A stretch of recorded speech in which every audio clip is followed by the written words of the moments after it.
हे दोस्तों, सऊदीया में एक ऐसा शहर बनने जा रहा है जो सीधा किसी साइंस फिक्शन फिल्म का हिस्सा लगता हो।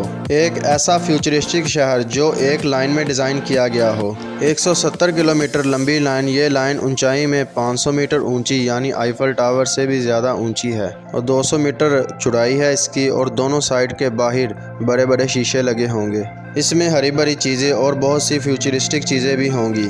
कुछ तहकीकात के मुताबिक इसको बनाने में टोटल कॉस्ट $1 ट्रिलियन तक लग सकती है और ये सऊदी अरेबिया का दावा है ये 2045 तक बन के रेडी हो जाएगा। क्या ये सही में पॉसिबल है? इस डिज़ाइन के एक्चुअली में क्या फ़ायदे और नुकसानात हो सकते हैं और ऐसे मेगा प्रोजेक्ट का क्या इम्पैक्ट पड़ेगा बाकी दुनिया पर, आए सारी चीज़ें जानने की कोशिश करते हैं आज की वीडियो में।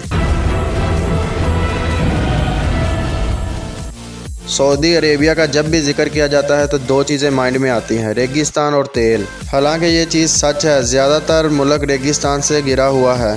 टिपिकल डेजर्ट क्लाइमेट भी देखने को मिलता है और सऊदी में जहां हर दिन तापमान 45 डिग्री सेल्सियस तक जा सकता है और रात में बहुत ठंड हो जाती है। लेकिन इसके अलावा देखा जाए सऊदी जियोग्राफिकली काफ़ी डाइवर्स कंट्री है। यहाँ पर आपको सवाना, पहाड़ियाँ, वोल्केनोज भी मिलेंगे। इनफैक्ट सऊदी में 2000 से ज़्यादा आपको डोरमेट वोल्केनोज मिलेंगे जिनमें कई सारे वोल्केनोज एक्टिव भी हैं।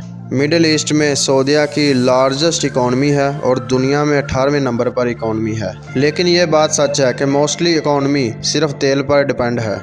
इनका मेजर एक्सपोर्ट पेट्रोलियम है और दुनिया का लार्जेस्ट एक्सपोर्टर सऊदीया ही है, क्योंकि दुनिया भर की कंट्रीज अपनी तेल पे डिपेंडेंस ख़त्म करना चाह रही हैं। इसलिए सऊदीया अपनी इकॉनमी को डाइवर्सिफाई करने में बहुत इंटरेस्टेड है। इस रीजन की कई और कंट्रीज़ की तरह, जिस तरह यूएई ने भी बहुत कोशिश करी तेल से अपनी डिपेंडेंस ख़त्म करने के लिए। यही वजह है कि दुबई को इतना बड़ा टूरिज़्म हब बनाने की कोशिश करी गई। इससे मिलता जुलता प्लान सऊदीया लेकर आया, सऊदी विजन 2030। इसका मकसद है मुल्क के एस्पेक्ट्स में डेवलपमेंट करी जाए, जैसे कि हेल्थ, एजुकेशन, इंफ्रास्ट्रक्चर, टूरिज्म और नॉन ऑयल एक्सपोर्ट को बढ़ाया जाए। इसी 2030 के प्लान का एक हिस्सा न्योम की स्मार्ट सिटी भी बना। सऊदी के क्राउन प्रिंस मोहम्मद बिन सलमान ने सऊदी का एक बहुत बड़ा हिस्सा इस न्योम सिटी को बनाने में लगाया। अपने आप में न्योम कोई एक स्मार्ट सिटी नहीं, बल्कि ये नाम जो है रीजन के लिए इस्तेमाल किया जाना चाहिए। इस रीजन के अंदर कई सारे शहर होंगे, कई सारे रिजॉर्ट होंगे और कई सारी डेवलपमेंट्स होंगी, और जो इसका टोटल हिस्सा है न्योम सिटी का वो होगा 26,500 स्क्वायर किलोमीटर। इसकी लोकेशन कुछ यहाँ पर होगी सऊदीया के नॉर्थ वेस्टर्न हिस्से में, रेड सी के नॉर्थ में। इस एरिया को सिलेक्ट करने के पीछे जियोग्राफिकली एक रीज़न ये भी है कि यहाँ का जो क्लाइमेट है वो मॉडरेट क्लाइमेट है। सऊदीया के बीचों बीच जो क्लाइमेट होता है वहाँ ज़्यादा गर्मी होती है, यहाँ ये रेड सी के पास है। न्यूम लफ्ज़ का मतलब इंटरेस्टिंग है, ये न्यू प्लस एम से बना है। न्यू एक प्रीफिक्स है जो ग्रीक से आता है जिसका मतलब बेसिकली न्यू होता है। एम यहाँ पर दो चीज़ों को रिप्रेजेंट करता है, एक इनके प्रिंस का खुद का नाम मोहम्मद बिन सलमान और दूसरा अरबिक वर्ड मुस्तकबल, इसका मतलब है फ्यूचर। ये एक आइडियल शहर बनाना चाहते हैं जो न्यू फ्यूचर हमें दिखाए। डेवलपर्स के कहने के मुताबिक न्यूम के अंदर 10 अलग अलग प्रोजेक्ट्स होंगे जिन्हें 10 अलग अलग रीजन करके पुकारा जाएगा। इन 10 में से 4 की डिटेल ही सिर्फ अनाउंस की गई है। पहला एक ऑक्सीगन, एक ऑक्टिंग शेप फ्लोटिंग को जिसे नेक्स्ट जनरेशन इंडस्ट्रियल सेंटर बनाया जाएगा न्यूम का। दूसरा ट्रोजीना, जो कि पहली मेजर आउटडोर स्कीम डेस्टिनेशन होगी। इसकी ओपनिंग बताई गई है सिर्फ 2.5 साल बाद 2026 में। और इतना ही नहीं, इसको ऑलरेडी बिड मिल चुकी है। यहाँ पर 2029 के एशियन गेम्स होस्ट किए जाएंगे। ये सऊदीया की one of the highest mountain पर लोकेटेड है और यहाँ पर टेम्परेचर सर्दियों में अक्सर 0 डिग्री सेल्सियस तक चला जाता है। लेकिन फिर भी बताया जाता है जो स्नो यहाँ पर यूज़ की जाएगी वो फिर भी मैन मेड होगी, क्योंकि कुदरती तौर पर यहाँ पर कोई बर्फबारी नहीं होती। और तीसरा सिंडाला लग्जरी रिजॉर्ट कॉम्प्लेक्स, जो सिटी के बाहर सी की तरफ लोकेटेड होगा। यहाँ पर 2400 लोग होस्ट किए जाएंगे। ये एक लग्जरी आइलैंड होगा जहाँ पर बहुत सारी चीज़ें करने को होंगी। न्यूम प्रोजेक्ट के इस हिस्से की सबसे पहले ओपनिंग होगी और अगले ही साल 2024 में इसकी ओपनिंग है। फिर आता है चौथा प्रोजेक्ट, अनबिलीवेबल प्रोजेक्ट दी लाइन। दी लाइन को 10 जून 2021 में अनाउंस किया गया था। बहुत सारे लोगों को डाउट था ये बनेगा या नहीं, ये सिर्फ एक इमेजिनेशन करी जा रही है और इसकी कंस्ट्रक्शन इस वक्त शुरू हो चुकी है। ये भी बहुत बड़ा डाउट है एक ऐसी चीज़ बनाने जा रहे हैं जिसके लिए टेक्नोलॉजी अभी मौजूद ही नहीं और इसकी कंस्ट्रक्शन इस वक्त शुरू हो चुकी है। ये भी बहुत बड़ा डाउट है, एक ऐसी चीज़ बनाने के लिए टेक्नोलॉजी अभी मौजूद भी है कि नहीं। इस प्रोजेक्ट की ख़ास बात यह है कि ये लंबी लाइन 170 किलोमीटर की है। ये पूरा शहर दो बड़े बड़े शीशों के दरमियान होगा। ऐसी बिल्डिंग्स होंगी जो लीनियर होंगी, लाइन की फॉर्म में चलेंगी आगे और जिनके बाहर की तरफ शीशा लगा होगा। अपने आप में ये जो आइडिया है नया नहीं है, इससे मिलते जुलते आइडियाज़ सोचे गए थे 1800 और 1900 में। हालांकि तब किसी के पास इतने रिसोर्सेज नहीं थे और पैसा नहीं था इन सारी चीज़ों को बनाने के लिए। ये शहर एग्जाम्पल है 1969 के एक कॉन्सर्ट का जिसका नाम है आर्कोलॉजी। आर्कोलॉजी बनता है आर्किटेक्चर और आर्कोलॉजी के वर्ड से। ये एक ऐसी फील्ड है जहाँ पर आर्किटेक्चर का एक ऐसे तरीके से इस्तेमाल किया जाए कि हम डेंसली पॉपुलेटेड एरिया बनाएं। शहर में सबसे एफिशिएंट तरीक़ों से एक ऐसा शहर जो आसपास के माहौल को कम डैमेज पहुँचाए। यही वजह बताई जाती है दी लाइन के कॉन्सेप्ट के पीछे कि लाइन में क्यों बनाया शहर को। इसलिए बनाया कि आसपास का जो माहौल है वो कम से कम डैमेज हो। इस आर्कोलॉजी से इंस्पायर्ड होकर रियल लाइफ में भी कुछ एग्जाम्पल्स अभी भी मौजूद हैं, जैसे कि अंटार्कटिका में मौजूद रिसर्च स्टेशन। ऐसे रिसर्च स्टेशन जहाँ पर हज़ारों लोग रह सकते हैं, काम करते हैं और बाहर के माहौल से इंसुलेटेड रहते हैं ताकि बाहर माहौल को कोई डैमेज ना पहुँचे। और दी लाइन प्रोजेक्ट भी यही करने की कोशिश करेगा क्योंकि इसकी चौड़ाई होगी 200 मीटर। यहाँ पर 9 मिलियन लोग रह सकते हैं। ये न्यूयॉर्क शहर की पॉपुलेशन है। ये न्यूयॉर्क शहर से 20 गुना छोटा एरिया है। इस शहर के अंदर मल्टीपल लेयर्स प्लान करी गई हैं ताकि लोग तीनों डिमेंशन में मूव कर पाएँ, ऊपर नीचे साइड में। और इस कंसेप्ट को नाम दिया गया है ज़ीरो ग्रेविटी अर्बानिज्म। और ऊपर से डेवलपर्स का कहना है न्यूम को 100% रीन्यूएबल एनर्जी से पावर किया जाएगा, यानी सोलर, विंड और हाइड्रोजन पावर से।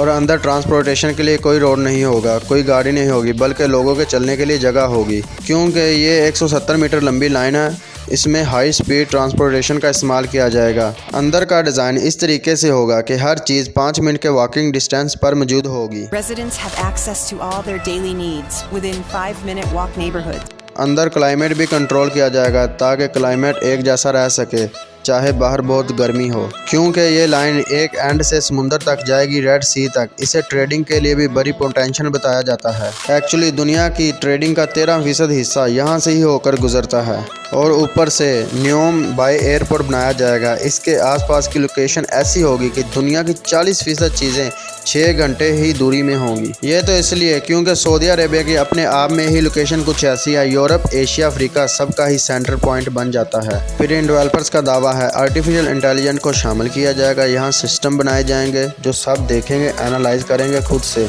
इसका एग्जैक्टली मतलब क्या हो सकता है ये गस करना मुश्किल है। ये एक ख़तरनाक चीज़ हो सकती है। आप इस शहर में जहाँ भी जाएंगे आपको ट्रैक किया जाएगा। ये एक बहुत बड़ा डेंजर पॉइंट है इन शहरों का। वैसे ये चीज़ आपके साथ ऑलरेडी की जाती है जब आप इंटरनेट का इस्तेमाल करते हो। जहाँ जहाँ जिस वेबसाइट पर भी जाते हो वो वेबसाइट आपको ट्रैक करती है, आपके लाइक और डिसलाइक को समझती है। अमेज़ॉन पर क्या चीज़ खरीद रहे हैं, सर्च क्या कर रहे हैं, गूगल पर किस चीज़ के लिए सर्च कर रहे हैं। अच्छा, आप तो इस चीज़ में इंटरेस्ट है तो जो आपको एड्स दिखाए जाएंगे वो भी उसी चीज़ के दिखाए जाएंगे जिस चीज़ में आप इंटरेस्टेड हो। और अगर इस तरह की ट्रैकिंग नेक्स्ट लेवल पर पहुंच गई तो और भी ख़तरनाक हो सकती है। चलें आए अब समझते हैं दी लाइन की डार्क साइड को। शायद ये प्रोजेक्ट कभी पूरा ना हो। इस लाइन प्रोजेक्ट को पूरा करने के लिए सबसे पहला और बड़ा चैलेंज आएगा पैसे का। इस प्रोजेक्ट को फाइनेंस किया जा रहा है सऊदीया की पब्लिक इन्वेस्टमेंट फंड से।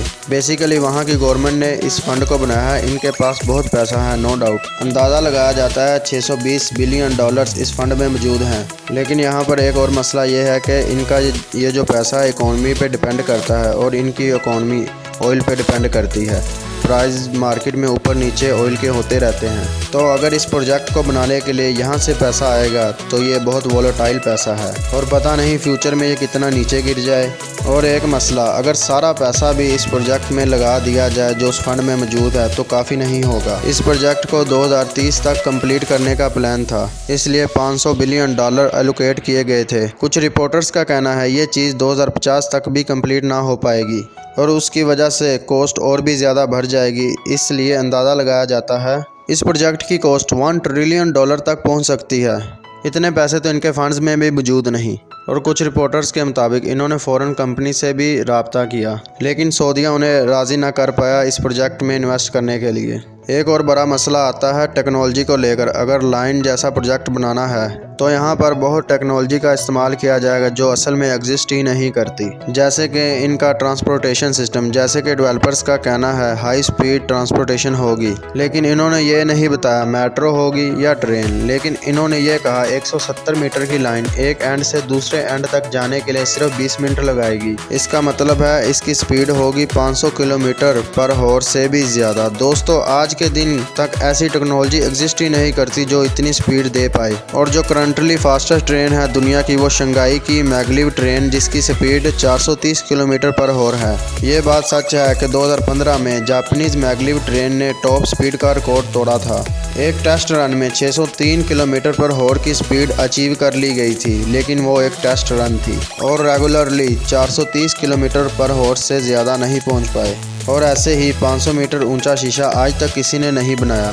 थ्योरेटिकली पॉसिबल ज़रूर है, लेकिन प्रैक्टिकली कोई नहीं जानता बनाने में क्या चैलेंजेस आएंगे। इतना ऊंचा शीशा बनाने में, स्पेशली अगर वो 170 किलोमीटर लंबा एक ही डायरेक्शन में जाएगा। इस प्रोजेक्ट में बहुत सारी ऐसी चीज़ें हैं जो करके देखी नहीं गई और कोई नहीं जानता प्रैक्टिकली पूरा हो पाएगा या नहीं। एक और पॉइंट माहौल का। हालांकि इन्होंने क्लेम किया है माहौल पर इसका कोई इम्पैक्ट नहीं पड़ेगा इतना ज़्यादा, इसलिए इसे स्ट्रेट बनाया जा रहा है। लेकिन बाहर की तरफ शीशा लगाना, उससे एनिमल पर क्या असर पड़ेगा? मैगाडरी बर्ड्स के लिए बहुत ख़तरनाक चीज़ हो सकती है। और साथ में एक ऐसी लंबी दीवार बना देना जिससे इधर से उधर जाने के लिए कोई रास्ता ही ना हो। और साथ एक ऐसी लंबी दीवार बना देना जिससे इधर से उधर जाने के लिए कोई रास्ता ही ना बचे। ये लैंड एनिमल्स के लिए बहुत ज़्यादा प्रॉब्लम क्रिएट कर सकता है। ऊपर से कई लोगों ने इस प्रोजेक्ट को क्रिटिसाइज़ किया है कि ये प्रोजेक्ट अपने आप को बड़ा सस्टेनेबल और ज़ीरो कार्बन वाला बताता है, लेकिन 500 मीटर ऊंची लंबी बिल्डिंग बनाना जो शीशे से कवर्ड हो और जो इतनी दूर तक एक्सटेंड करे, इन्हें लो कार्बन मटेरियल से बनाना नेक्स्ट टू इम्पॉसिबल है। UNSW के प्रोफेसर फिलिप का कहना है ये सब अचीव करने के लिए एक फिनोमिनल क्वांटिटी लगेगी ग्लास और कंसंट्रेट की, और सिर्फ इस लाइन को बनाने में ही 1.8 बिलियन टन कार्बन रिलीज होगा। पूरा UK 4 साल में जितनी कार्बन रिलीज करता है ये उसके इक्वल है। न्यूम को एनवायरनमेंट के चलते अक्टूबर 2022 में भी क्रिटिसाइज़ किया गया था जब इसने होस्टिंग राइट जीते थे कि एक ऐसे मुल्क में 2029 के एशियन विंटर गेम्स कराने का फ़ायदा। एक ऐसा मुल्क जहां पे कुदरती तौर पर बर्फ़ पड़ती ही नहीं, ये आर्टिफिशियल से बनाई जाएगी। इससे कितना ज़्यादा असर पड़ेगा माहौल पर। और यहाँ पे ट्रांसपोर्टेशन का मसला। अगर एक पूरा शहर स्ट्रेट लाइन में रह रहा है और एक ही ट्रांसपोर्टेशन रोड है, इधर से उधर जाने के लिए साढ़े 9 मिलियन लोग एक शहर में जो रह रहे हैं, जो एक रोड पर डिपेंड होंगे। इसका मतलब यह है अगर 170 किलोमीटर में कहीं पर भी कोई प्रॉब्लम आ गई तो पूरा शहर का ट्रांसपोर्ट डिले हो जाएगा। और क्या लोग वाकई इस शहर में रहना चाहेंगे? इमेजिन करो इस शहर में 24 घंटे गुजारना, जहाँ पर बाहर की एनवायरनमेंट से टोटली कट ऑफ हो। बाहर खुली हवा एंजॉय करने के लिए जाना है तो कुछ नहीं मिलेगा, और ऊपर से आपको अंदर अगर होंगे तो 24 घंटे ट्रैक किया जाएगा। सुनने में रहने लायक शहर ही नहीं लगता। आपकी क्या राय है? ये था दोस्तों सऊदी का प्रोजेक्ट। देखो अब ये पूरा होता है नहीं। अगर वीडियो अच्छी लगी हो तो सब्सक्राइब, लाइक, कमेंट ज़रूर करें।